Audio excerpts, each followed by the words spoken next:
Grizzlies fans know it's the team that gives you the edge. Big River Steel does too. And much like the Grizzlies have recruited legendary talent, we want you to be part of our team. Are you ready to be part of something legendary? Then visit www.bigriversteel.com. That's www.bigriversteel.com.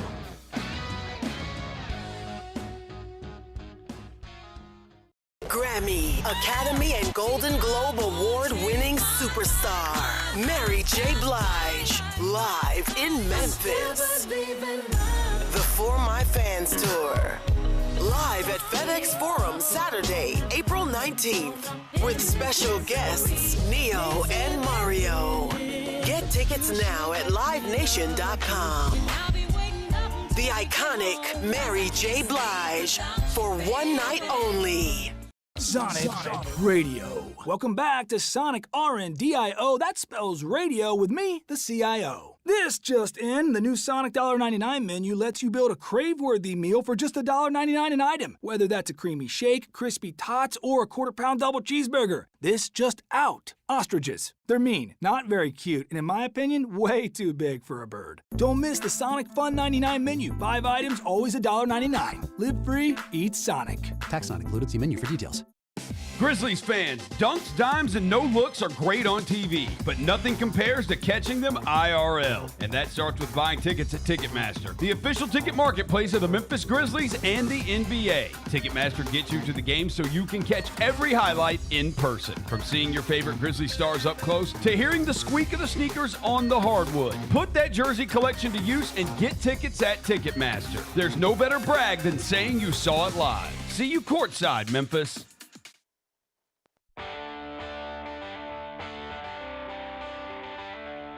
Live from the Built Ford Tough studio at FedEx Forum, it's the Gary Parrish Show, presented by Ortho South, on YouTube at Grind City Media and the official Grind City Media app.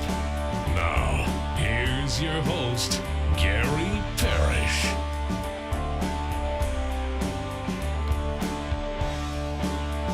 All right, I'm here. My name is Gary Parrish. I'm speaking to you from the Built Ford Tough studio. I'm really here, downtown Memphis. Bennett Doyle right there producing the program. Glad he's with me. Glad you're with me. Hope you're getting through the day best you can.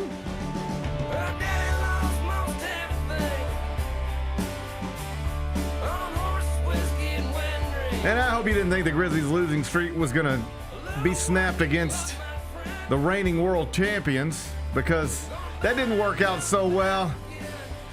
0-2 now since the coaching change. 11 straight losses to teams with winning records. Could be worse, though, Bennett. It could be worse. That's what Jaren Jackson said. We'll talk about it momentarily. First, though, quickly, let me set today's schedule for you. When we finish this open, we're going to take a break, come back, do 5 more things you need to know, at which point we're going to discuss 5 previously undiscussed stories. Among them, UAB standout Yaxel Lendebourg is in the transfer portal, and Memphis is reportedly interested. Bennett, could I interest you in a Yaxel? Sure. Bennett says sure. He wouldn't mind. If he's interested in us.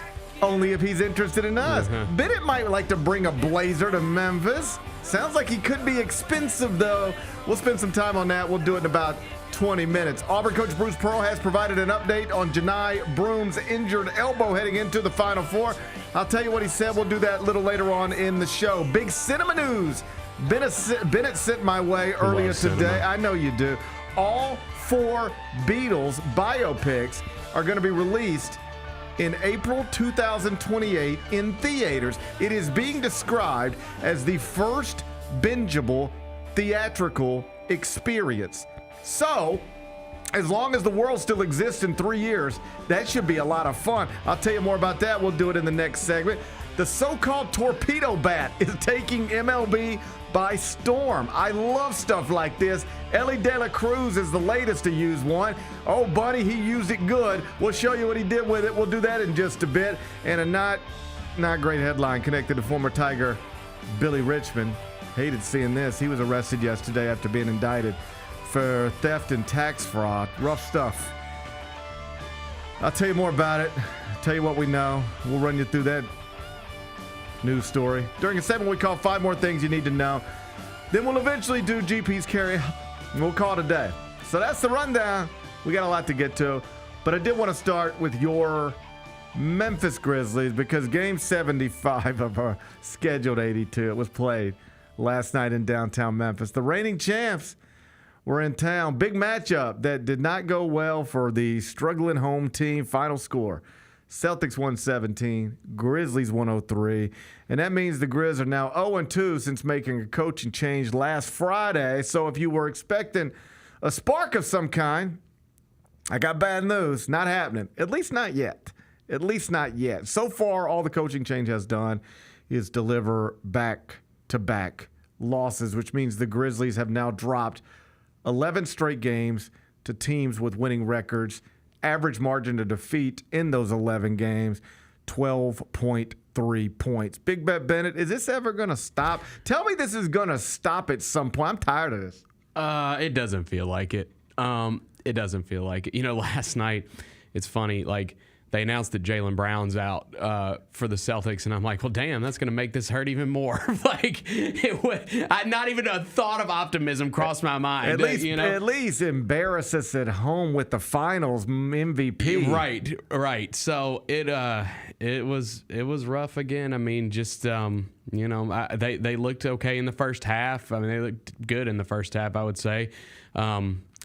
But just defensively just fall apart again in the second half of games. I mean, it is what it is. Like, I think, we took a lot of calls last night in the postgame show, a lot of frustrated fans. And, we had a lot of people asking, about the defense and just why are we so bad defensively? Why do we always leave wide open 3-point shooters? And me and Rose are just, I don't think they're going to be able to fix this defense this season. That doesn't seem like something you're just going to flip a switch and be good defensively. But, can they score with teams? Like, they scored 127 against the Lakers. Most nights that should be good enough to win a game. So hopefully there's some kind of turnaround because I don't know if you looked at the standings lately. Oh, I did. I have. It's not good. I know. It's not good at all, GP. 127 is an excellent point total in basketball, but only if you hold your opponent to 126 or less. Correct. Score 88 as long as your opponent scores 87 or fewer. Score 127. Score 187 as long as your opponent scores 186 or fewer, but I don't get caught up on point totals when it's the lesser of the two. You know how North Carolina sort of became the poster boy for disappointment in quadrant one? Yes, they finished 1-13 in quadrant one. That became a big storyline connected to them. Uh-huh. North Carolina, 1-13 in quadrant one. The Grizzlies are the NBA's version of that. Yes. Great outside of quadrant one. That's why they're still 13 games above 500 on the season. But they cannot be good teams, just like North Carolina. Does this count as a quad one tonight? I mean, they are below us in the standings. Does this count as a quad one against the Warriors? I'm willing to call it a quad one. I'd call it a quad one. I call it a quad one for sure. At this point, I'm calling it a quad one. I think we owe it to ourselves. Yes, we win this game. That goes down as a quad one victory, no question. At the very least, it is a game against a team with a winning record. And you've lost 11 straight of them, so you can snap that. Yep. We're calling this quad one. Okay, good. All right. Great. But as far as we're concerned, this is quad one. They've lost 11 straight to teams with winning records. And again, that average margin of defeat in those games is 12.3 points. Similarly, and here's the breakdown, they're 44-31 on the season. That's not bad. But 9-19 against the top six in the East and West, 35-12 against everybody else. Now, to the standings, alone in fifth in the West, and only a half game ahead of the Warriors, which brings us to tonight, because it's a big one here in downtown Memphis. Yep. Grizzlies-Warriors, 7 o'clock tip, inside FedEx Forum. Tickets available, Grizzlies.com. And if the Grizzlies lose, they're going to slide to 6 in the West with just 6 games remaining in the regular season. And if the Grizzlies lose and the Timberwolves beat Denver tonight, suddenly the Grizz would be 44-32, alone in 6th in the West, but just a half game ahead of Minnesota, which translates to just a half game out of the play-in. So this is the latest, biggest game of the season for the Grizzlies. I know we've said that a lot lately, but it's been true every time. Like, Saturday was the biggest game of the season up until that point. And then I think last night you could argue, man, this is another big one. Yes. And here we are again, even bigger than last night, I think, because this is one of the teams you're messing around with. So, tip is scheduled for 7 o'clock. Big game inside FedEx Forum. The Warriors are listed as 5.5-point favorites. They've won 2 straight and are now 18-5 since trading for Jimmy Butler on February 7th. 18-5. Same stretch. Grizzlies are 9-15. The Grizzlies are 9-15 since the Warriors traded for Jimmy Butler. So these are 2 franchises, at least right now, headed in different directions. Simply put, the Grizz, they seem lost right now. And it's not just the losses. Like, the vibes seem off. Do the vibes seem off to you? Yeah, I mean, I think, like, when I see them in the huddle, like, they're clearly, like, trying to talk through this, figure this out. Obviously, it's a new coach. The whole staff's been shaken up. Like, it looks like they're trying to figure this out. But yeah, I mean, just this team is just night and day from the first half of the season. I mean, it's just I know the schedule might have been a little inflated with some of the wins that they got earlier in the season. Like, maybe we should have seen a fall off coming, but not like this. Not like this. When you've stopped performing for your coach, and so then your front office decides to remove your coach, theoretically what you're hoping is that there's a spark there. That, like, okay, you guys don't want him anymore. And I'm not saying that's what this was, but, like, you're clearly not reacting and responding to your coach anymore. So we'll get him out of here. And does it feel like anything's changed? No. I mean, they look like the same team. Yeah. Yeah. It just whatever you were hopeful for, like, and this could be the thing that changes something. I don't know that you can actually point to anything tangible and be like, well, there's a difference. It looks mostly the same, at least largely the same, and it feels possibly worse. Now, I was on a plane last night, not in the locker room, but there were cameras in the locker room. And Jaren Jackson Jr. was going through media availability, and he was asked more or less about the feelings in the locker room, given everything that's going on. You're struggling. You're sliding in the standings. They just fired your coach. And on some level, like, you're responsible for that too. Coaches don't get fired when teams are playing well. So on some level, you got to be carrying that around with you. What's the mood like? How you feeling? What is everything? Kyra, I think you got it queued up. I pulled this from Bluff City Media, but this was Jaren Jackson Jr. real quick last night in the locker room. I mean, we've had wins, we've had losses. Ain't no reason to feel like crazy. Like, it always could be worse. You could be homeless. So. I guess that's true. Technically, could be worse. We could be homeless. You and I, him, everybody. Yeah. That'd be that'd be tough. So it could be worse. What do you make of that comment? I mean, I think that to me, that sounded like a guy that is frustrated and doesn't want to say the wrong thing in that situation, or doesn't want to just. I think that sounded like a guy that doesn't want to just, like, pour out his frustration on the cameras right there. That's what I think that sounded like. Because, you win some, you lose some. What he says in the beginning, like, not lately. You're not winning anything. It ain't really so balanced lately. Yeah, you're 8-13 since All-Star, and none of your wins are good. So obviously you're not winning some, losing some. You're losing way more. I just it's obviously a funny comment. I'm not gonna sit here. Listen, Jaren Jackson Jr. has been awesome this season. He ain't the problem on this team, like, at all. It is, in fact, he's like the one bright spot on this team. So, that to me again looked like a guy that didn't want to say something and get himself in trouble. That's what it seemed like. Two things can be true at the same time. You said one of them. Jaren Jackson Jr. has been awesome this season. I'll repeat it and co-sign it. Jaren Jackson Jr. has been awesome this season. We agree with that. Mm-hmm. That's true. Nobody's arguing otherwise. That comment's not good. It wasn't the best, yeah. That's not good. I agree, it's just frustration. But that comment's not good. No reason to go crazy. I actually think there might be kind of a reason to go crazy. Yeah, I mean, again, I told you, like, we took a bunch of phone calls last night. Like, the fan base is very unhappy right now. It is what it is. Like, no reason to go crazy. Yeah. No reason to go crazy and start getting out the ESPN trade machine, trying to figure out how to blow everything up. No need for that.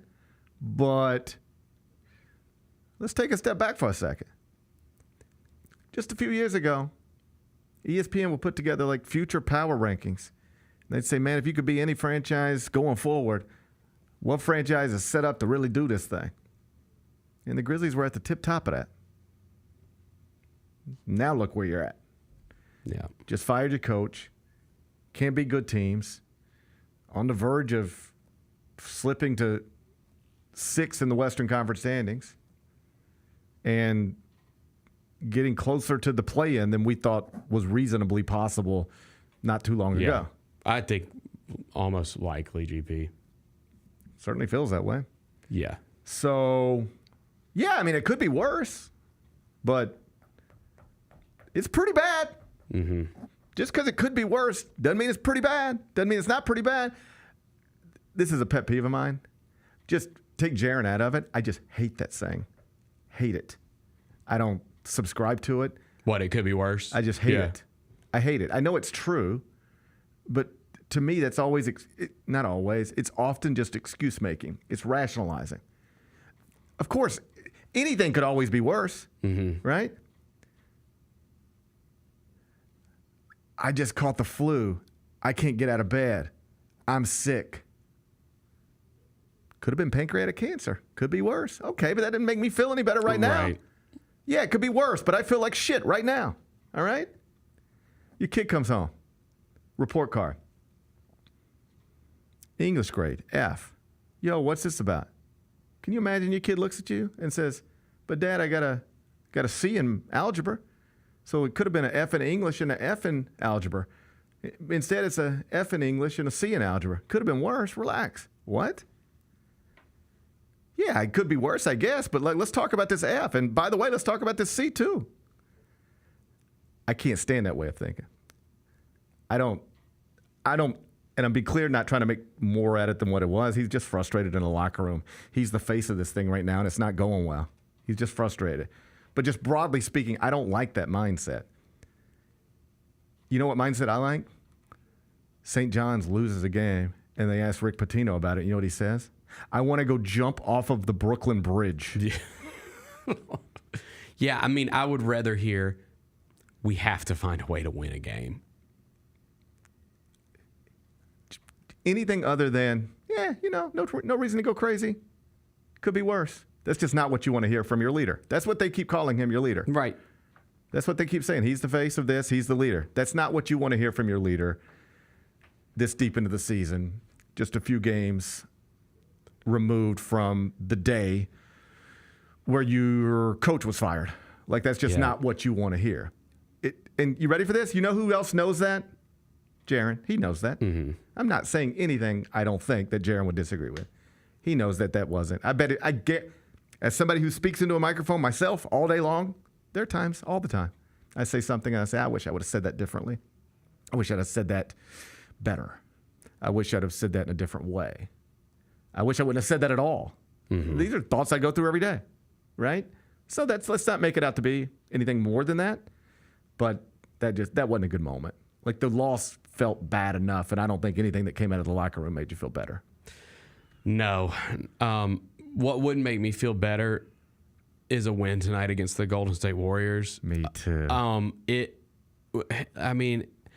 It's hard to have some kind of hope of winning this game the way things have gone, but you talked about the standings where they are. Like, a win would go such a long way in getting one step further away from that play-in tournament, which I do not think you want anything to do with at all. Like, if you're the Grizzlies right now, literally You ready for forget this? the play-in teams. If they end up in the play-in, they will have been playing so poorly through game 82 that there will be no reason to think they're going to get out of the play-in. At all. And forget the play-in teams. Like, I don't feel good about a playoff series with any of these teams. I still want to go to the playoffs. Don't get it twisted. I love going to the playoffs. That's fun to me. So I want to be a playoff team, and I want to stay in the playoffs. Like, it's funny, like, when we did like our little predictions before the season started, I said I thought they were going to finish 6th in the West, and it's crazy that we're sitting here today and 6th in the West feels horrible. Like it just, but I didn't think it was going to play out like that, where you're just so good early on, and then it's just a massive collapse to fall so far. No one even thought they had a chance of being a play-in team. Like that was not even a discussion for pretty much up until like the past week. Well, how you get to a place dictates how you feel about being there.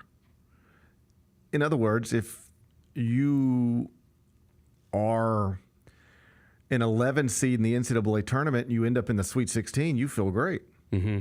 If you're a 1 seed in the NCAA tournament and you lose in the Elite 8, you feel like hell. Yeah. If the Grizzlies right now were sitting at 5th in the West, but had won 7 of their past 9, beaten 3 good teams along the way. And man, this season has been up and down because Ja was injured and in and out of the lineup, and Vince Williams has been whatever, and the Marcus Smart thing didn't work out, and it's just been one thing after another. But they've just won 7 of 9. They just knocked out the Celtics. They just knocked out the Lakers. And now they're sitting here with the exact same record. But it's just, you got there a different way. Totally different conversation. Yeah. We're talking differently right now. They didn't get here from here. It came from here. They're in the same. You could be in the same spot and feel wildly different about it. Yeah. If you got there in a different way.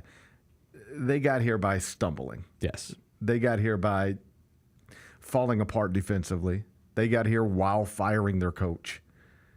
They got here while John Moran is reportedly frustrated. And yeah, I saw the report. Jaren Jackson Jr. is providing those comments in the locker room. Like, the reason it feels bad is because it is. It is bad. Yeah, this was from Shams this morning, was talking about Ja, and I saw this about an hour ago. And he's averaging a career low in touches this season, and that didn't sit well with him, reportedly. And the quote was, "This season, Morant is averaging career lows in touches, average touch length, and dribbles per touch this season. Morant's 22.4 points per game is his lowest scoring average since 2020-21. His second season, and his field goal percentage is the worst of his career." That didn't sit well with him, and he voiced his frustrations publicly and privately, sources said. Yeah. That's not surprising to me. No. Right. No. He did play well last night. I hope he plays tonight, man. I really hope we're done. I mean, this is just an absolutely massive game. Like, I think it'll say a lot if guys sit tonight. Like, if somebody can't play, that's one thing. Are you suggesting, like, second night of the back-to-back rest stuff? If they're still doing that, that's outrageous. No, but I'm just saying that's what we've been doing all season. If you do that tonight, that's outrageous. No, we got to play everybody. We got to go for this. That's outrageous. Yeah. Like, then you just tell me you're not. What are you going to do? Like, that's outrageous. Yeah. Like, no, I think they'll play everybody. Yeah. I'm just saying, like, what we've seen over the past couple weeks. Like, please play everybody. If this game we got to win. We need a win. If this game doesn't matter enough to put load management to the side, then we need to recalibrate everything. Yeah. All right. This is a big game. Yeah. A big game. Keep in mind, it's also just an NBA regular season game. Like, it don't feel like it. I know. No, that's not what I mean. Yeah. I don't mean it that way. What I mean is, like, it feels like they're 18-5 since they traded for Jimmy Butler, and we're going the wrong way. Yeah. And how could I don't even imagine? It's a professional basketball game.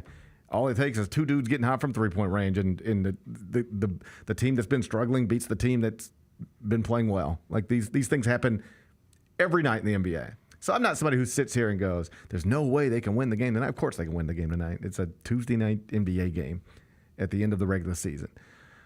But they haven't been playing well. And it'd be better to be sitting here tomorrow talking about a win as opposed to yet another loss and still winless since the coaching change on Friday. We come back, turn our attention to college basketball. UAB's best player is in the transfer portal. Reportedly, Memphis is interested. This checks out. This is usually the way we do things in the transfer portal around the University of Memphis. I'll run you through the details next. Gary Parrish Show, presented by Ortho South. Grizz Nation gets set for tip-off 1 hour before every Grizzlies home game with the warm-up show. Get the latest news, notes, and analysis live from courtside at FedEx Forum. Who's going to be the tougher team that rebounds and prevents second-chance opportunities? Join me, Lang Whitaker, along with Michael Wallace, Jessica Benson, and other personalities from Grind City Media, Memphis, and around the NBA. 1 hour before every home game, live at Grind City Media on X, YouTube, and the official Grind City Media mobile app. Kroger shoppers and Grizz fans, one exclusive last-minute discounted ticket deals texted straight to you during the Grizzlies 2024-2025 season. Sign up with the new Kroger Buzzer Beater deal. Fans can sign up by texting Grizz to 636-479 or visit your local Kroger store in the Delta Division and scan the QR code. By signing up, you agree to receive recurring automated promotional and personalized marketing text messages from the Memphis Grizzlies. Consent is not a condition of any purchase. Message frequency varies. Message and data rates may apply. Anticipate each challenge, make a quick response, capitalize on every opportunity, and win. Greatness won't wait. It's true in basketball. It's true in banking. Grizzlies Checking from Pinnacle. Play hard. Bank easy. Open a Grizzlies checking account with at least $100 and a recurring direct deposit by August 31st, and you could receive a $200 direct deposit bonus into your account. Details at grizzliesbanking.com. Member FDIC.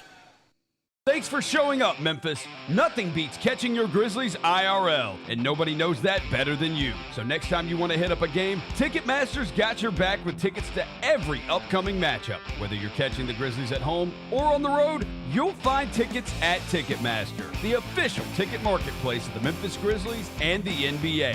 Keep putting that jersey collection to use and get Grizzlies tickets today. There's no better brag than saying you saw it live. See you courtside again soon, Memphis. The new issue of Slam, the cover dropped, and it is our friend Jaren Jackson Jr. on the cover. And shout out to you, Lane. Yeah. You kept, well, I mean, we knew about it, but you kept this a secret the whole time. Yeah. So shout out to you for I putting wrote this story. together. We did the photo shoot a couple weeks ago here on a Sunday afternoon in the practice court. The Sneak Fest show, live Tuesdays at 2 p.m. on Grind City Media on X, YouTube, and the official Grind City Media mobile app.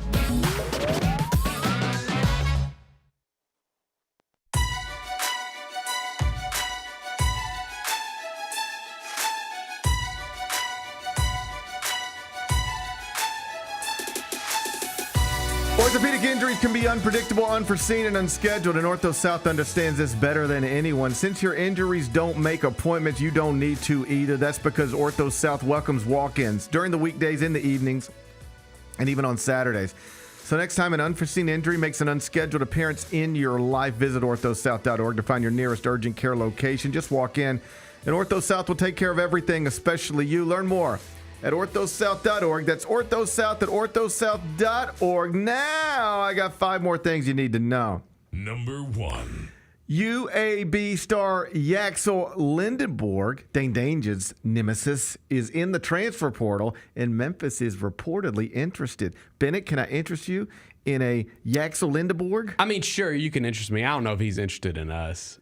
I don't know. There's some demons there. Like, I don't know if he's interested in us. You know, we've talked about like the AAC Avengers, and like, you know, I've seen the handshake lines. Like, I know when Penny likes a guy, but I think Yaxel, that might be tough for You think him. it's too much? There's some real demons when it comes to the Memphis basketball program. I mean, we pretty much dominated them from start to finish this season. Yeah, that'd be tough for me. Counter argument. Yep. He's tired of losing to Memphis. If you can't beat him, join him. I bet his aspirations lie outside of the AAC. Sounds like he's going to be expensive. Yeah. And we're trying to keep PJ Haggerty. So I don't know if the money works out. I don't know if the money's going to work out. Yeah. I will say, you might remember, I was on the Chris Vernon show at some point mid-season, January, February. It was in the middle of the season. And we were talking about transfer portal stuff and Memphis basketball. And I just sort of threw it out there, like in our CBS Sports Slack at some point during the season. A AAC player had a good game, and somebody posted about it in Slack, and one of the recruiting writers who has access to that Slack was like, yeah, he's a future Memphis Tiger. And I told Vernon, I was like, I won't tell you who it is, but like that's really something that happened in the Slack channel. And these people tend to know, like, you know, that it was Yaxel. That's who it was. It was Yaxel Lendebourg. But he might just be too expensive. Yeah.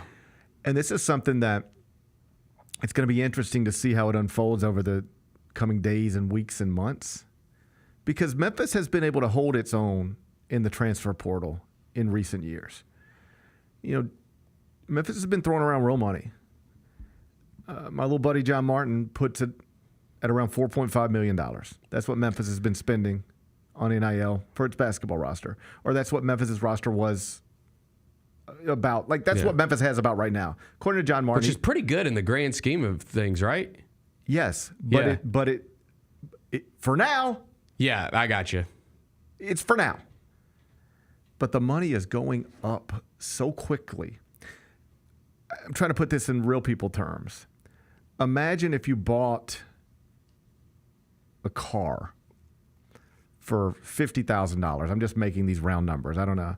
And you wanted it, and you were like, right? And it was 3 years ago. And you said, GP, I'm thinking about buying a car. How much does the car cost? This is the car I want. How much does this car cost? I say, you get that car right now for $50,000. That car, you want that car? Yeah, that's the car I want. I'd be happy with that car. That's a $50,000 car. You can have that car right now. Okay, cool. Now fast forward 3 years later. It's the exact same car. Everything about it is the exact same car. But you know what that car costs now? $200,000. It's 4 times as expensive. That's what has happened to the basketball transfer portal. Everything costs more now than it used to. So I promise you, whatever Memphis paid for P.J. Haggerty, if they want to keep P.J. Haggerty, it's going to be a lot more than what they spent on him to get him there. It'll cost way more to keep him. And my understanding of it is that, yes, $4.5 million is really good by this past season standards, but there's going to be teams going up to $8 or $9 million this season. And that's the money that's in the market right now. There are basketball programs who have budgeted, lots of them, $6, $7, $8 million NIL right now. So the cost of everything is up. You want a Yaxel Lendebourg. You might have could have got that last year. I'm just making up numbers here, but you'll get the point. If that cost $1.2 million a year ago, a Yaxel Lendebourg, it costs $2.4 million right now. Those numbers might not be exactly right, but they're pretty close.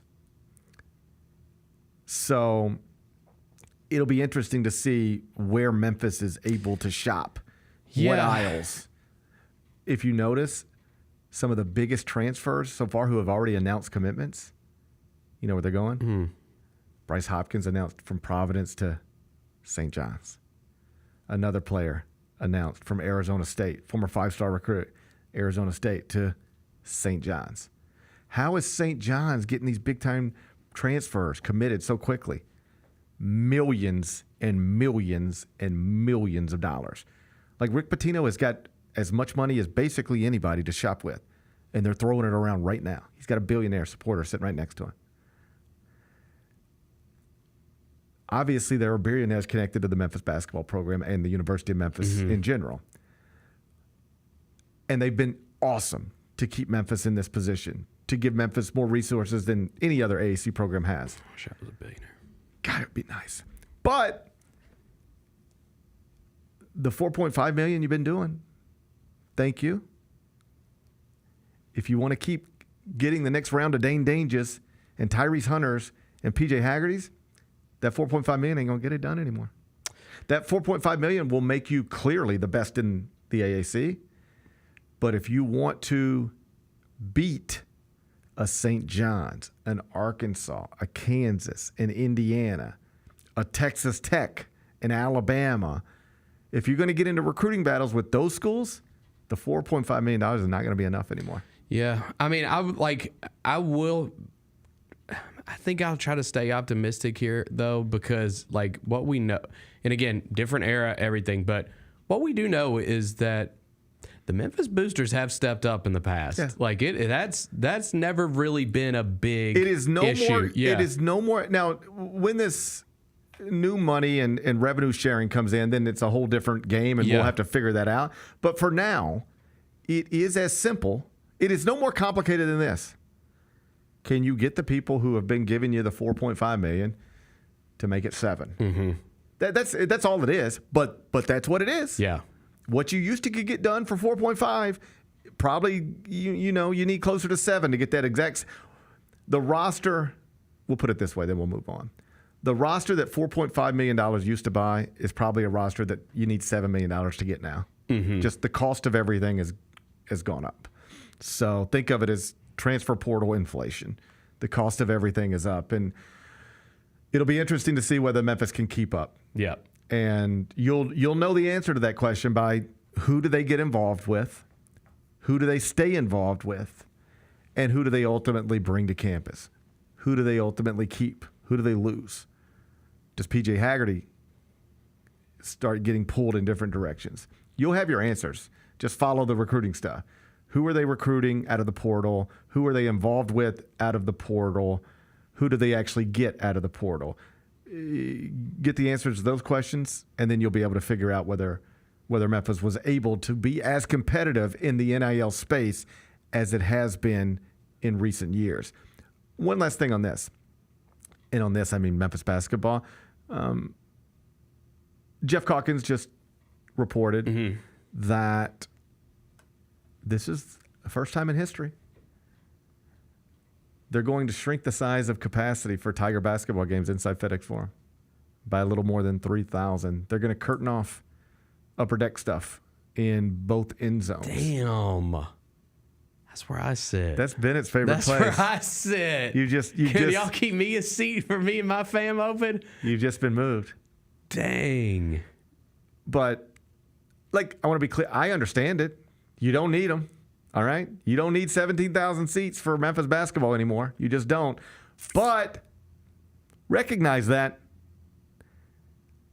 there was a time when the Tigers played in FedEx Forum where curtaining off upper deck stuff that wasn't something anybody ever talked about. No. But now here we are. And it's not only a sensible thing to do, it's probably the proper thing to do. Yeah, I mean, when they have big games in here, those upper deck seats usually get people in them. They can remove the curtains if they need to or want to, but they are going to. But Wednesday night against Rice, you ain't gonna need it. No, and like this isn't totally an indictment of Tiger basketball because the truth is.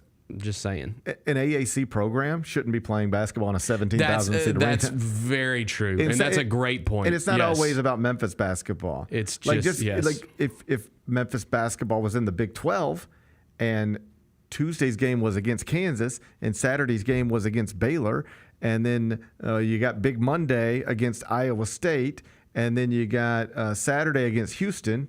Well, then, let's fill up 17,000 seats. Yeah. You could probably do that. But when you're asking people, and this really is the ask, hey, you want to come see Memphis and Rice tonight or Jaren Jackson against Steph Curry tomorrow night? What do you want to do? Like, that's what you're asking people. Mm-hmm. That's a harder ask. There's only so many hours in the day, so much money in the community. So I get it. I understand why they're shrinking capacity, but it's not great that Memphis basketball has to shrink capacity. Memphis basketball. No, you ready for this? Bennett is a good thing now. You ready for this? Yeah. Has Memphis basketball ever shrunk capacity in an arena ever? No, I don't not think that I can think of. I can remember. I've been going my whole life. I can't think of that. I know it didn't happen at the Coliseum. You couldn't get in that place. Don't think it happened at the Pyramid. Like I can remember that at the Coliseum. It would be like if you stumbled into tickets, it was like, oh wow. Yeah. Like I can remember, I have this memory of my mom and dad not coming to one of my indoor soccer games or something, because they were always there. They were very present parents when my brother and I were young. And I can remember them not coming. And it was like, we'd love to go, like always, but we got these Memphis State tickets. And you just can't pass up on Memphis State tickets. Like these, you can't pass these up. You never know when you get these again. Like we've gone from that, and obviously different capacity, different eras, different everything. But there was a time where, how do you even get Memphis basketball tickets? Who knows? But if you got them, you can't pass up on them because you don't know when you'll ever get them again. Yeah. Like it wasn't easy just to go to the Coliseum and see Keith Lee, you know? And granted, that's a way smaller arena than this arena, for sure. But of course. But just know that we went from that to, we don't need all these seats. Yeah, right. It's just, and I would believe for the first time ever, Memphis is going to decrease capacity in the arena in which it plays men's basketball games. I think that is a true thing. Sign of the times. Mm-hmm. Sign of the times. Not great. Not the best. No, not the best. But hey, could be worse. It could be. We could be homeless. It could be worse. We could be homeless. Number 3. Bruce Pearl gave an update on Janai Broome, his National Player of the Year candidate, in advance of this weekend's Final Four. I got my numbers wrong. What happened? That was number 2. This is number 2. Yeah. What number would you hit? I think I hit number 3. I've just learned to ignore whatever is coming out of those buttons. That was kind of 2 stories in one, so it was a little confusing. I know. I didn't mean to confuse you. Yeah, that was 2 stories in one. It was 2 stories in one. Yeah. A little confusing. Yeah. I'll take responsibility for that. Okay. All right? Thank you. Okay, I'm going to take responsibility for And that. then I'll be better tomorrow. Okay, you'll be better tomorrow. Yeah. And I'll take responsibility for this one. Okay. 2 stories in one. Get you a little confused. Story number 2. Janai Broome. You know he injured his elbow in the Elite 8. Came back, knocked down a 3, grabbed a rebound. Auburn goes to the Final Four for the second time in school history. BP said Auburn will practice today. Janai Broome will not practice. He is sore, but he is going to play this weekend, which I guess that all makes sense. That's exactly sore, but we'll play. That makes sense to me. We had to turn in our ballots for National Player of the Year, CBS Sports, yesterday. This was the toughest I think it's ever been to pick between 2 people. It did come down to Cooper Flagg and Janai Broome, which is another awesome thing about this Final Four. We don't just have the 4 best teams in the country, like quite literally the 4 best teams in the country. Not just 4 number 1 seeds, the 4 teams who are number 1, 2, 3, and 4 right now at KenPom.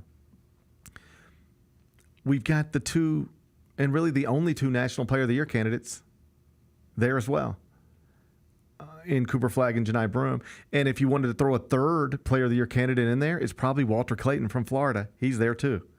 So you get the 4 best teams, the 3 best players, the Duke-Houston National Semifinal. Do you realize those 2 teams, Duke's on a 15-game winning streak, Houston's on a 17-game winning streak? Those 2 teams have combined to win 17 and 15, 20, 32 straight games? Crazy. It's the outright ACC champ, outright Big 12 champ, and they've combined to win 32 straight games. It's outrageous. These are 4 of the 10 best teams in terms of efficiency margins in the history of the KenPom database that dates back to 1997. 4 of the 10 best for the past 30 years. They're all in San Antonio. So this is going to be terrific. We had to submit our ballots. I went through it a million different ways. I ended up going with Cooper Flagg. But the numbers are very similar. You can argue it either way, I think intelligently. I could convince you in 2 minutes that it should be Cooper Flagg and then turn around and convince you in the next 2 minutes that it really should be Janai Broome. It's that close. But ultimately, I just think Cooper Flagg's the better player. They had similarly awesome seasons. And I just think he's better. And there's also some data stuff and like. Well, he's going to be the number 1 pick in the draft. Yeah, but that shouldn't factor into it. I got you. Although I know subconsciously it might, but that shouldn't be a part of it. But there's some real nerd out data stuff that suggests Flagg's been the best player in the country, the most impactful player in the country. The traditional stats are pretty similar, but the edge ever so small should go to Cooper Flagg. So my player of the year was Cooper Flagg. Right behind him was Janai Broome. Right behind him was Walter Clayton. If you're curious, Memphis fans, I had P.J. Haggerty as a second-team All-American, and I believe he will be a CBS Sports second-team All-American. Number 3. Bennett sent me news this morning. Big cinema news. Oh, this is kind of cool. Big cinema news. You know I'm a cinema head. Oh, man, if there's one thing I know, that's it. The 4 Beatles movies that we've discussed before. Tell me if I've got this right. Yes. This is the way I remember it. There's a movie being made specifically about John Lennon, a movie being made specifically about Paul McCartney, a movie being made specifically about George Harrison, a movie being made specifically about Ringo Starr. All 4 of these movies will be totally separate things, but they'll kind of interact with each other there's connections between them, but they're totally different movies, and they will all be released at the same time in theaters, April 2028, and it is being described as the first bingeable theatrical experience. Yes. No, you're right. And I'm really excited about this. Do you envision yourself doing this all in one day? So I wonder if they're going to come out like literally all 4 drop on the same day, because I guarantee you, the studio is like, we cannot do this. We cannot drop them all. We need to maximize the amount of money we can get at the box office. Well, it's unclear from what I read that it'll be all on the same day, but it did say they will all be released in April 2028. So it could be one a week for 4 straight weeks. Now that is intriguing. That's pretty cool. I like that. I wonder if they'll do they could do every other week or something like that, because you want to, again, capitalize so let's say the first one that comes out is Ringo Starr, or I think that the first one is actually supposed to be George Harrison. I'm not 100% positive. Don't you have to start with John or Paul? I don't know, man. They got a damn good cast. I think this is a really Harris Dickinson is probably the least known of the guys that have been picked to play the Beatles, and he's going to play the most famous Beatle, John Lennon. He was in Iron Claw, and he was great in that movie. I can't think of what else I've seen him in, but I've seen him in some other stuff too. Paul Mescal, everybody knows him. He was just in the new Gladiator movie. He's great. He's playing Paul McCartney. Barry Keoghan, who was in Saltburn, dated Sabrina Carpenter. Yeah, I know Sabrina Carpenter. Yeah, Banshees of Inisherin. He's going to be Ringo, and Joseph Quinn, who was also in Gladiator, and a lot of people know him from Stranger Things as well. He's going to play George Harrison. So I think and Sam Mendes is directing all of them. Right, and he's doing all 4, and he's big deal, American Beauty. Oh yeah, he's done all kinds of great stuff. Yeah, Revolutionary Road. I think most recently did he had that 1917 movie. He's done a James Bond movie. Sam Mendes is awesome. He's great. So this is gonna be excellent. Yeah, I think if it was me, the way that I would do it is every other week. Because if it's gonna be this bingeable experience, like he said, I would do it every other week, because if you do it every week, then you're hurting the previous one. I think, again, maybe the idea is go see 2 movies a day. Go see the Ringo movie, then the George movie, back to back.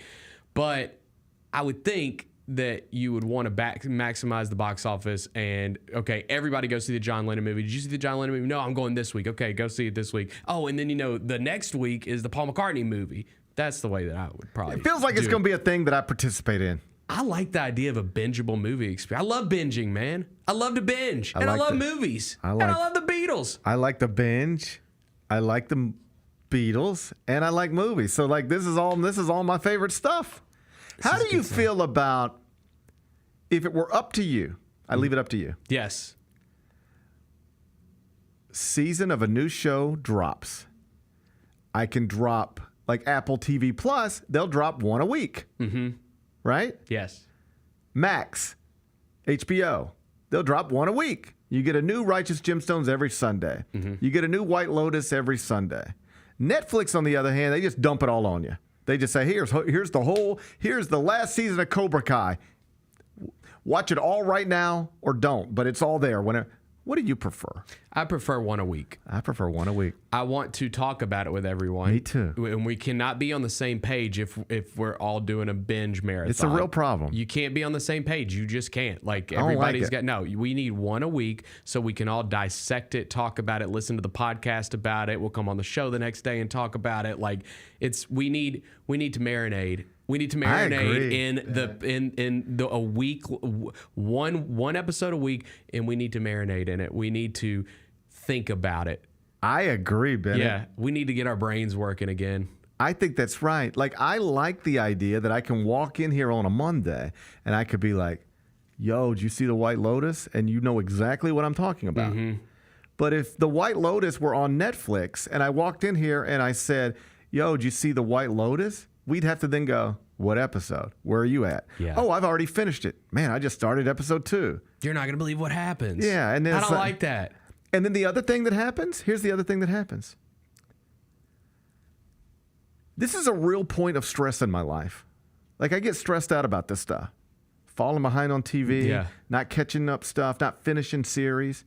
Some jerk with 10 numbers on their handle is going to spoil it online. Yeah, I'm less concerned with that as much as, like, I just get overwhelmed and I can't catch up. I get it. And dude. I get actually stressed out. It's not like, real life MLG and W bill stress. It's my own kind of very privileged stress. It stresses me out too. Okay. Like, I'm so behind on Severance that I've like given up on Severance. That's what happens. That's what happened. Like, I'm so behind like JB the other day was like, "Are you caught up on Severance?" I'm like, "No." And now I'm just like, I give up. I'm done. This is what happens. Life sucks. This is what happens. Yeah. This is exactly what happens. They dropped like the whole final season of Cobra Kai. All right? I've been watching Cobra Kai. But then they drop it at a time where I'm busy or something or whatever. And then it's like, if they would have just dropped episode 1 on like a Tuesday, and then episode 2 on like the next Tuesday, at some point in that 2-week period, I'd have been like, all right, I'm knocking out these 2 episodes so that I'm all caught up by episode 3 and I can watch it with the rest of the world. Instead, they drop the whole season at the same time. The whole world watches the whole season immediately. And then I'm like, I guess I'm just out. I guess I just missed it. I feel like I missed the bus. Yeah. Like, I just got to the bus stop late. And it's like, where's the bus? They're like, it's already gone. Yeah, you see the memes online from the best scenes. Like, it's just these everything's are things, ruined. These are things that I would watch, but I fall so far. I feel like, you ready for this? What's the other one? Squid Game, season 2. Mm-hmm. I don't even know if it's any good. By the time I thought about trying to watch it, it felt like everybody. This is another thing that happens. By the time I even thought about trying to watch it, it felt like everybody had watched it. And I heard nobody go, that was amazing. And I'm like, if everybody's already watched all of this and nobody is saying that was amazing, what do I need to get involved for? But if it was just like episode 1 dropped, I would just watch it. And then I would watch episode 2. And even if it wasn't amazing, I'd still just be in it because it's like, I'm in it. I haven't watched it either. See what I'm saying? For that exact reason. You I see have what not I'm watched saying? it. I was like, why didn't anybody say Squid Game 2 is awesome? That's the thing. And I haven't watched it. Do you know why I watched it? Yeah. You know why I watched the first Squid Game? Because everybody was like, this is awesome. And I was like, okay, I'll try this. And when they dropped Squid Game 2, I was busy. And by the time I thought about watching it, the reviews were already in. And by reviews, I mean the silence. Nobody was saying you need to watch this. The silence spoke volumes. The silence spoke volumes. I want my stuff to drop once a week. Me too. I want to be able to watch an episode of The White Lotus, and then I want to be able to read about it and think about it and watch Instagram videos about it and talk to you about it. I don't want to watch an episode of The White Lotus and then feel like I need to go right to the next episode. Right. But there's clearly got to be a reason they do it at Netflix because they do it that way. They know that you and I are not the only 2 people who prefer it the other way, but they still do it that way. Well, I feel like Netflix zigs while they zag. Like Netflix. No, I've read about so this before. Unique, right? I've read about this before. There's a real strategy behind it. There's a real strategy behind. We believe we get a better bang for our buck when people can just binge the whole thing. Like House of Cards, the whole thing would just drop. Yeah, it's like, here's the whole thing. There's a real strategy behind it. It's not just zigging and they do it this way, we'll do it the other way. They think it's the proper way to do it. Just as a consumer, it's not the way I wish they would. It's too much for me. When a new season drops on a show, there are people out there who have so much time they can watch it in one day. I'm not that kind of person. So I feel like I'm in a disadvantaged place every time an entire season drops at the same time. I don't like it. I don't like that much either. So I don't want all these movies to drop at the same time, but I would like one a week. One a week for 4 straight weeks. That would be fun. And you will catch me at the theater every week. I'll be there. I will be seated. We will be seated as a society. Save the theaters. Bennett, we should maybe go as families. We should go as families. We should take our kids. Well, let's do it. Let's take our kids in April 2000. You think? I've got my kid. Well, Miles is a baby, but Noah, he digs the Beatles. I've got him turned on to the Beatles. No, my little guys went to see. Now they're 11 and 8, so a little older. Yeah. But they went to see the Bob Dylan movie, and now want to. Bob Dylan's coming here to Memphis, like this summer. Yeah, at the Garden. Yeah. And my little guys want to go. I think I'm gonna go too. I feel like I have to go. I want to see Willie too. You ready for this? You're gonna be gone. No, I'm gonna take my kids. Yeah. I don't want to. Why? I don't like it. I don't like seeing people. Oh, you don't want to see your idols on. I love Willie Nelson. Like I'll cry real tears when Willie Nelson's no longer with us. I love Willie Nelson, and it makes me sad to see him now. Not me. I want to see him again. I want to go see him again. I don't like it, man. I saw Bob Dylan 15 years ago, and he could barely hold it together then. Man, my biggest regret, I never saw. Greg Allman came here, and I was gonna go, and I didn't go, and then he passed away like a year later, and that was the biggest regret. Like, do you know what my I'm regret gonna is? see Willie every chance I get. No, I'm gonna go because I want to see Willie Nelson and Bob Dylan with my boys. I think that'd be sweet.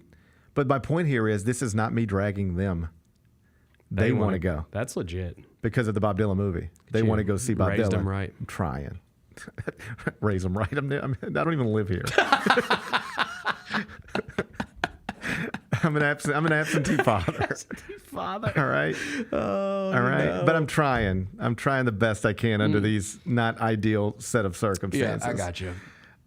But I have a real problem with that. Like I love Willie Nelson. There was a time in my life where I remember I was in college at Memphis, and Willie Nelson. I saw him when I was in high school. Willie Nelson played on the University of Memphis campus. Oh, that's cool. I don't think I knew that. Like while I was in college. That was a real thing. That's cool. I love Willie Nelson. Have always loved Willie Nelson. And there was a time where there was like, you could have said any kind, who you want to go see tonight? Willie Nelson he's like one of my favorite songwriters, just favorite. I love everything about him. I love everything about him. And when I see him now, like if you just do on YouTube, Willie Nelson, 2025 performance, it's just, he's an old man.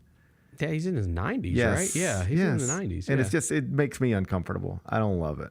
Okay. I don't love it. But I'm going to be there.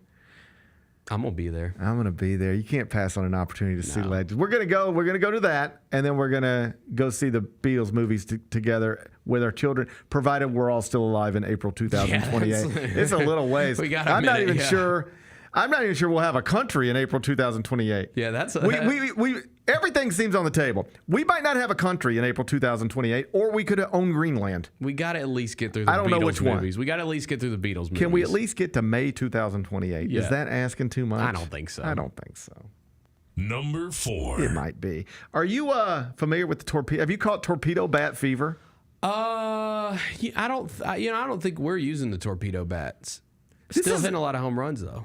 Are you familiar with what I'm talking about? Yes. This is incredible.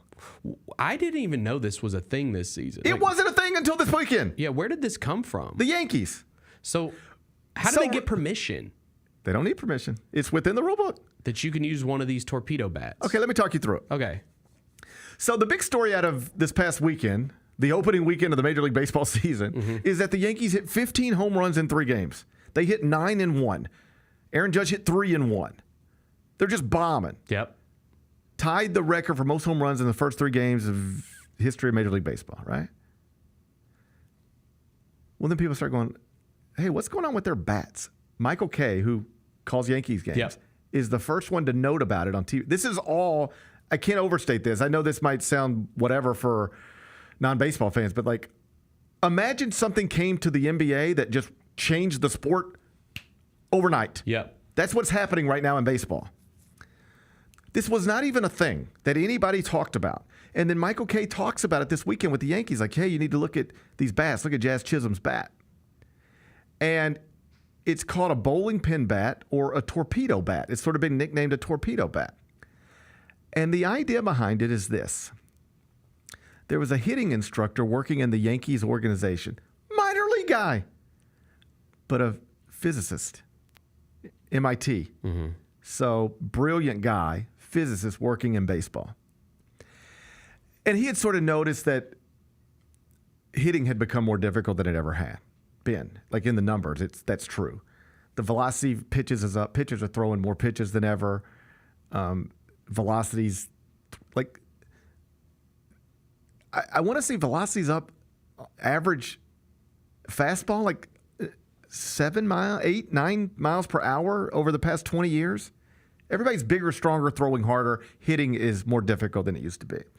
So he just started talking to hitters like, how can I help make your job? How can we shorten this gap? Because the pitchers are getting better and the hitters are starting to struggle more. And so he had this idea. Baseball, every baseball bat you've ever looked at your entire life more or less looks exactly the same. It's a skinny little handle, and then it gets slightly bigger, and then it balloons into a barrel, and then you have a barrel. That's the baseball bat. There are very little rules in Major League Baseball on what you can't do with a baseball bat. I mean, there's pine tar stuff and whatever, but basically can't be more than a certain number of inches long and can't be more than 2.61 inches in diameter. So the biggest part of the barrel, 2.61 inches in diameter. Okay. That's it. As long as it meets those numbers and, is made of the right wood and all that stuff, you got yourself a bat that's legal. Okay. So here's the idea. And it's one of those things that it's the most obvious idea in the world, but nobody thought of it until this guy did. He said, think of a piece of a baseball bat, a wooden baseball bat. Don't think of it as in any sort of traditional way. Think of it as a piece of wood that's going to weigh 32 ounces. You have 32 ounces of wood. You can distribute this wood anywhere you want it, as long as it doesn't exceed 2.61 inches in diameter. It doesn't exceed however many inches long. I think it's 42 inches. It can't be more than 42, something like that. And it doesn't weigh more than 32 ounces because that's what a normal MLB bat's going to weigh. What if you never hit the ball off the end of the bat? Or at least you don't effectively. So why do we use some of our good wood down there? The barrel at the end of the traditional baseball bat is just as wide in circumference as the actual part of the bat you're trying to hit the ball with. Right. So his idea was, instead of making the end of the bat the same diameter, using that good wood down here at the end of the bat where you're never hitting the ball anyway, why don't we move that good wood closer to the handle, 6 or 7 inches from the top? In other words, if your barrel used to be at the end of the bat down here, he moved it down closer to the middle of the bat. And so it now resembles something that looks more like a bowling pin. It almost goes like skinny, then out, but then gets skinny again back up at the top at the barrel. You've got 32 ounces of wood to work with. Why not put the bulk of that good wood in the place where you're actually going to be hitting the baseball? And you've got a bigger place to hit the baseball with more effectively. And guess what? That's physics, brother. Look at the bat. You can see it. It's not dramatic, but it's noticeable. No, you can tell the difference for sure. It gets skinnier toward the end of the bat. The barrel, the simplest way to say it is the barrel has moved down from the top of that bat down closer to the middle. They've taken the good wood away from the top of the bat and put it closer to the middle. And now it's a little thicker. That's right. It's just the thick part of the bat is closer to the middle of the bat that you are trying to barrel up as opposed to end of the bat. The Yankees did this. Not every Yankee is using them, but the Yankees did this and immediately set home run records. All right?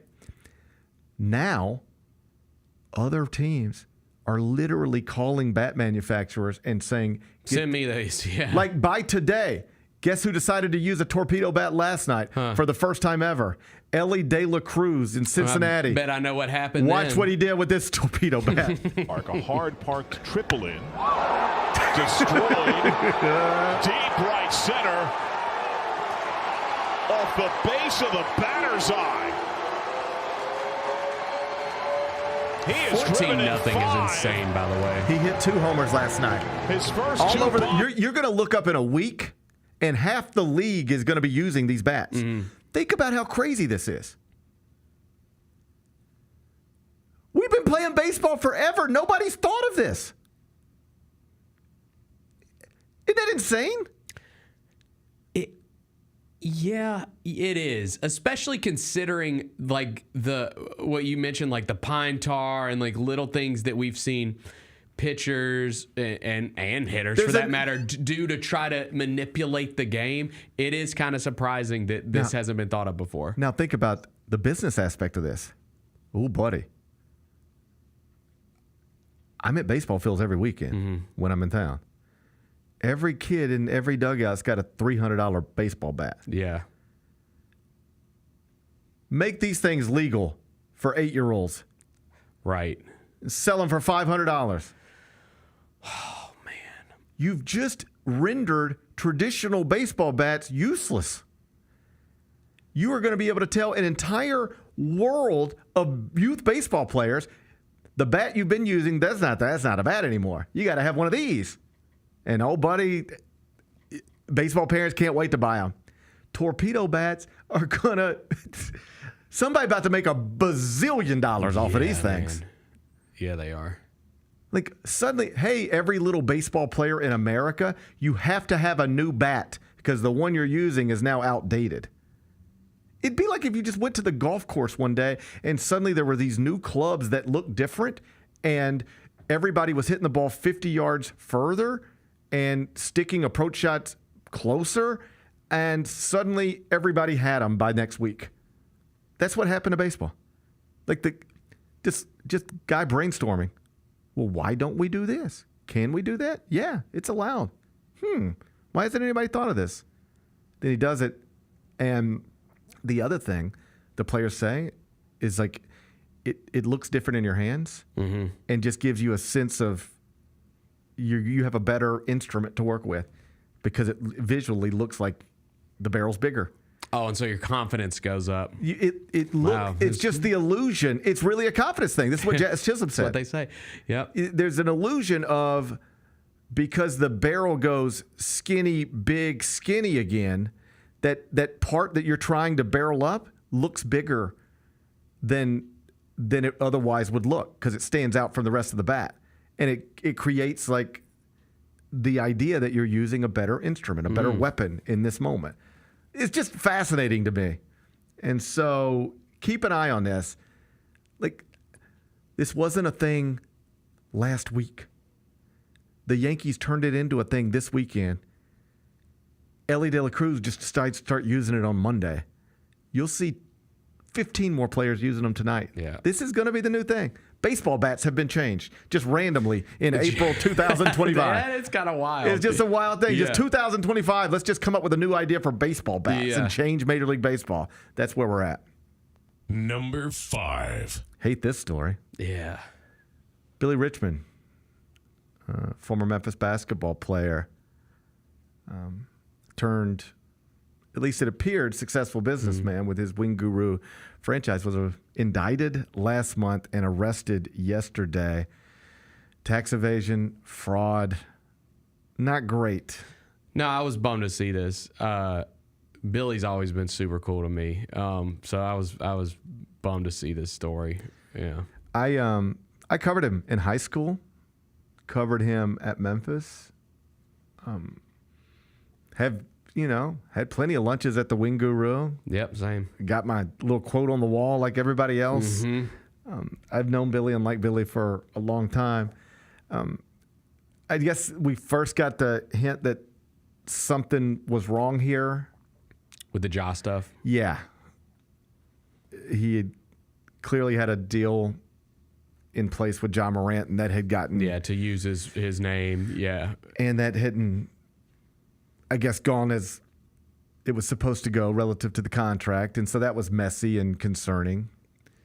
And then now, but that's just a lawsuit, Business people deal with lawsuits all the time. This is legal problems. Yeah. This is, you got a mugshot. This is, you're going to have to get a lawyer and figure it out. Mm-hmm. So it just stinks. I couldn't help but think, his son is at Arkansas, and they just go to the Sweet 16, and you're having just the highs and lows of a family, man. There's Billy Richmond, the Arkansas player, in the Sweet 16 after a tough season in Fayetteville for the whole program. That must feel amazing. And then just a few days later, you got to look at your dad's mugshot. I won't pretend to know any of the details. I just know what I read. It doesn't sound good. No.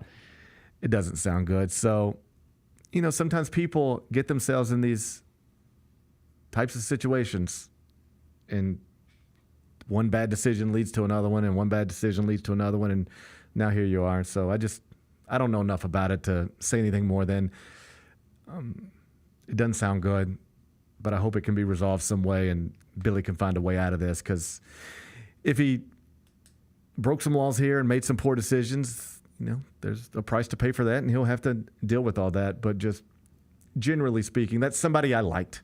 That's somebody I've known since he was a kid. And it's somebody I've liked for a long time, rooted for a long time.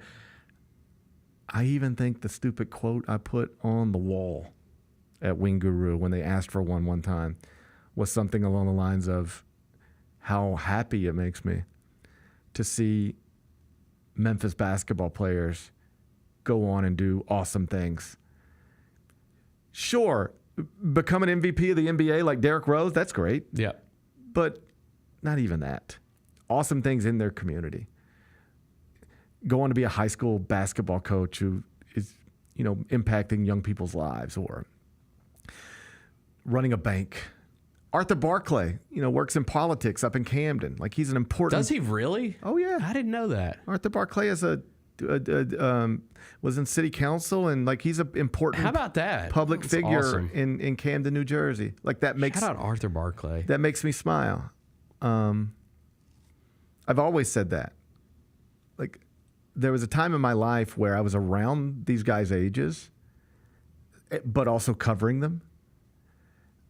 And I knew where they lived, man. I knew where they came from. I was at their high schools and neighborhoods, and I saw where Andre Allen came from, and Sean Williams came from, and Billy Richmond came from, and Jeremy Hunt came from, and Clyde Wade came from, and Scooter McFadden, and all these guys. And I'm just running through those names. Too many of them got bad stuff connected to their stories, man. And it breaks my heart every time, because I don't want to speak for Billy specifically or anybody individually, but just broadly speaking of the list of Tiger basketball players I just named from Memphis, when you're born where they're born, into the circumstances under which they're brought into this world, it can be very difficult, man. Just, Andre Allen did not grow up the way my kids are growing up. And then this thing, basketball, and the celebrity that goes along with being a Memphis basketball player in Memphis as a Memphian, it gives you a way out. It gives you still a lot of obstacles, but you've got a way out that probably nobody else on your street actually had. And I love it when it gets taken advantage of. It's the best story, and it makes me sad when it doesn't. And so the Billy Richmond story was a story I was proud of, I think that's what I put on the wall. Billy Richmond, successful business owner in his hometown. That makes me smile. Just as much as Derrick Rose, NBA MVP.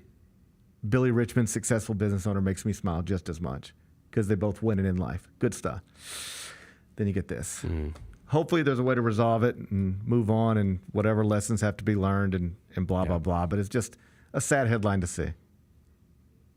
Just a sad headline to see. Be back in a second. We touched on this earlier, the panel here, about what really has been the mainstay of the Grizzlies, and that's Jaren Jackson Jr. Trip has just been awesome. He's posting guys up. He's stronger than he's ever been. He's physical, and he's scoring all type of ways. Hey, Grizzlies fans, be sure to tune in to Grizzbeat, where the panel and I break down all things Grizzlies and take a look at the rest of the NBA as well. The show is live every Wednesday, 2 p.m. on YouTube at Grind City Media and the official Grind City Media app.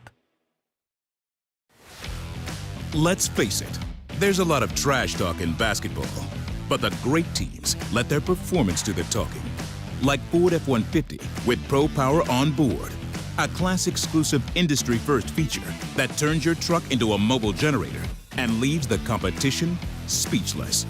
Ford F-150, official truck of the Grizzlies. Greatness starts here at your Mid-South Ford dealer. Class is full-size pickups under 8,500 pounds, GVWR. When it's all on the line, you turn to the strong, the stable, the unwavering, to those with a history of raising their performance to meet the moment. It's true in basketball. It's true in banking. Grizzlies checking from Pinnacle. Play hard, bank easy. Open a Grizzlies checking account with at least $100 and a recurring direct deposit by August 31st, and you could receive a $200 direct deposit bonus into your account. Details at grizzliesbanking.com. Member FDIC. Double your chances to win all month long in March with 2 big promotions. On Fridays, embrace the madness and win a share of $150,000 in cash and free play. On Saturdays, starting March 8th, go for the gold and win your share of up to $10,000 in cash and free play in the 80K Fool's Gold giveaway. Enjoy live entertainment all month long and play for your chance to win big in March only at Southland Casino Hotel. Must be 21 or up. Play responsibly. For help quitting, call 800-522-4700. Thanks for showing up, Memphis. Nothing compares to catching your Grizzlies IRL. And that all starts with buying tickets at Ticketmaster, the official ticket marketplace of the Memphis Grizzlies and the NBA. Ticketmaster gets you to the game so you can catch every highlight. Put that jersey collection to use for the next game and get Grizzlies tickets at Ticketmaster. Whether they're here at FedEx Forum or on the road, Ticketmaster's got your back when it comes to scoring tickets. And there's no better brag than saying you saw it live.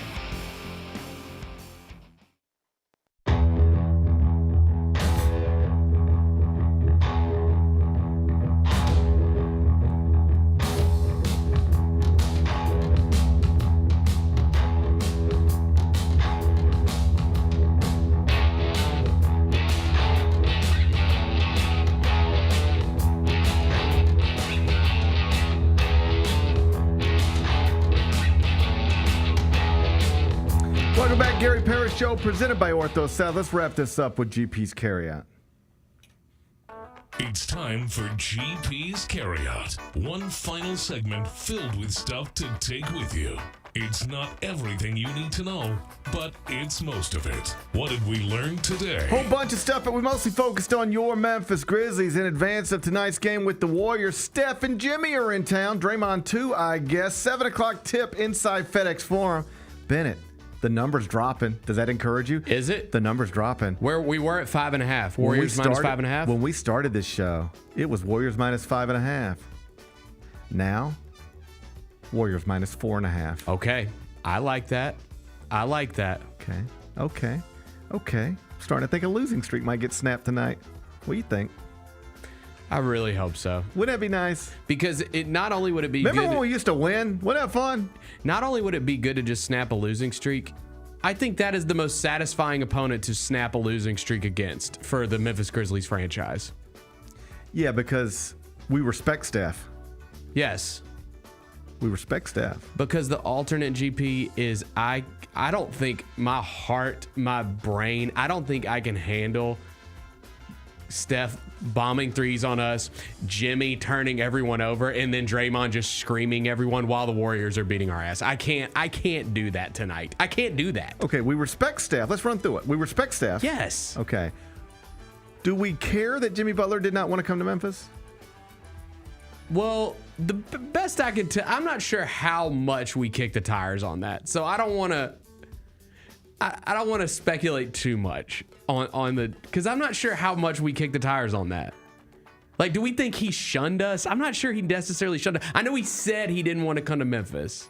I wanted him to say, Anything short of, I wish I lived at Graceland, is disrespectful to me. I wish he wouldn't have said I didn't want to come to Memphis. Do we hate Jimmy Butler? That's what I'm trying to find out. Did he say it or did his agent say it? How do we feel about Jimmy Butler? I don't like saying I don't want to come to Memphis. Maybe we did kick the tires because maybe they wouldn't have said that if, actually, now that I'm running through it in my brain, he didn't want us. Right. I think we should be a little. He didn't want us. I think we can be a little disappointed with Jimmy Butler.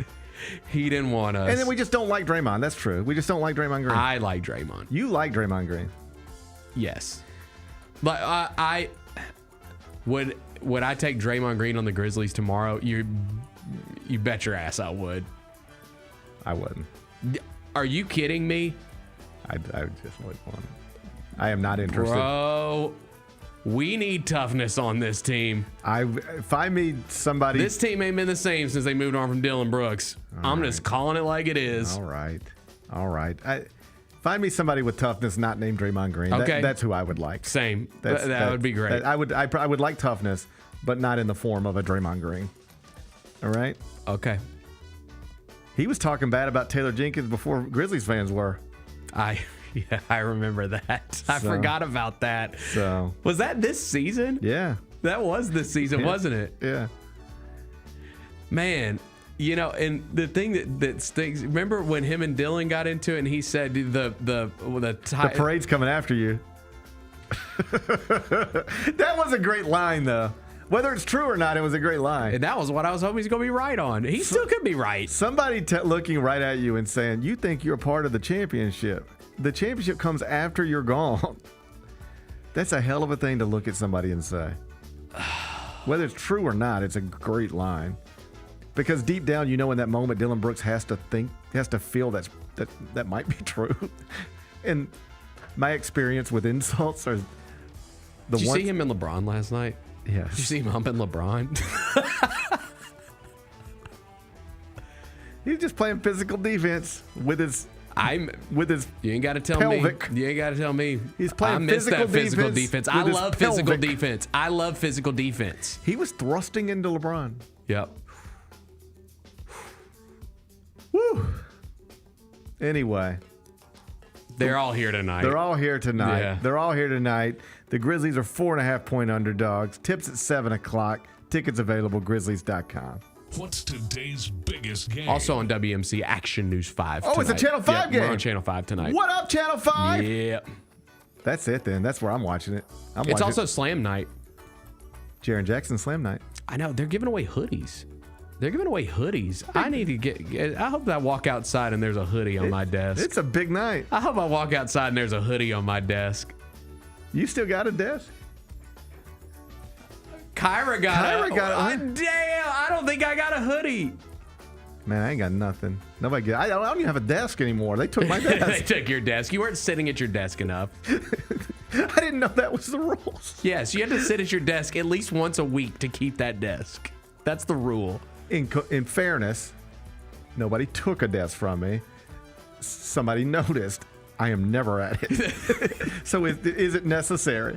I swear to God, you ready for this? My 8-year-old son has sat at that desk more than I have. That's true. Like that's 100% true. So I don't need no desk. But I would like a hoodie. I'd like a hoodie too. I would like a hoodie. I bet we're going to be surprised when we walk out of this studio. Man, I'd like to be surprised. 9 o'clock tip.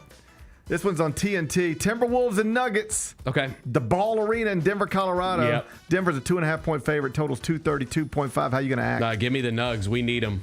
We need the Nuggets. Yep. Bennett said he's going with Jokic, the 3-time MVP, -2.5. Yeah, we need Grizzlies win, T-Wolves loss. That is what you're rooting for tonight. Bennett is watching the standings. We need Grizzlies win, Timberwolves loss. Yep. Denver -2.5. That's the play. What are we watching on TV? The Iron College Basketball Podcast will be live on CBS Sports Network at noon Central. So in about 35 minutes or so. If you want to see if I can come up with 5 new segments connected to the Final Four, even though literally nothing has changed since the 5 segments we did yesterday on the Final Four. It does. The first weekend, you're like, dang, I can't fit in all these storylines. Yeah. Right. Now it's like, let's break down the Auburn bench. Buddy, I am so appreciative that I get to make a living talking. I am so tired of talking. I am so. It was just, I was so looking forward to getting home last night. And we got delayed in New York because of weather up there, like thunderstorms and stuff. Yeah. And it was like, it was unclear if we were going to make it. They basically put us on a plane and just said, you got to get out there on the runway and get in line. And there might be a window where we can take off, and there might not be. We'll see. That's the worst. And we're just, I didn't walk in my door till 2:30. Jeez. Like, I walked in my front door at 2:30 in the morning. I thought I got home late last night. We took off from New York at like midnight, after midnight. It's almost over, man. Look, it is almost over. Yeah. It is almost over. But I'll be talking. I'm going to talk for another whole hour. We're going to do that noon, CBS Sports Network. What's the best thing we've read? Jeff Passan had a wonderful piece, ESPN.com, on the Torpedo Bats. He's more of a TV reporter now than a writer, the way he traditionally came up in the business. But every once in a while, he'll get the laptop out and bang home something good. And he got this one. It's really well done. That's where I got all my little tidbits I gave you about the Torpedo Bats. So if you haven't read that yet, go check it out, ESPN.com. What's on tap for tomorrow? Well, tomorrow's Wednesday. Chris Vernon will join me. We'll look back at Grizz-Warriors. Hopefully we're talking about a win. And if not, at least a Timberwolves loss. Yeah. And if we're not talking about a Grizzlies win and we're not talking about a Timberwolves loss, that's going to mean we had a pretty terrible Tuesday night. Yeah. I hope it's not. I hope so too. Enjoy the rest of your day. I'll enjoy mine. Meet back here tomorrow at 10. Till then, be careful, be kind, be good. Rep your hood. Debo traded from San Francisco to the Commanders for a 5th round pick. There's no other sport where you would get a player of his ilk for a 5th round pick. Over under total yards for Debo. If they set it at 1,000, you think he hits that over? Total yards? Total yards from scrimmage, total yards. Yes. Okay.